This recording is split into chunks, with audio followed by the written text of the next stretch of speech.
ஏசாயா 41 வசனத்துல ஆண்டவர் தெளிவா சொல்றாரு, நீ பயப்படாதே, நான் உன்னோடு இருக்கிறேன், திகையாதே, நான் உன் தேவன் என்று சொல்லுகிறார்.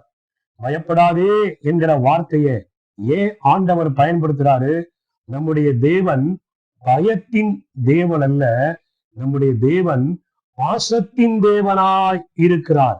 மாத்திரமல்ல, நான் உன்னுடனே இருக்கிறேன், நான் உன் தேவன் என்று சொல்லும் பொழுது அவர் யாராய் இருக்கிறார்?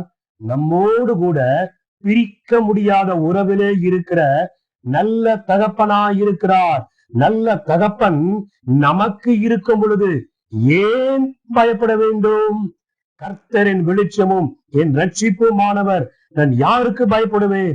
அவர் என் ஜீவனின் பலனானவர், நான் யாருக்கு அஞ்சுவேன் என்று சொல்லி நம்மை பயமுறுத்துகிற காரியங்களை பார்த்து தேவனோடு இணைந்து சொல்லலாமே. ஆமென்.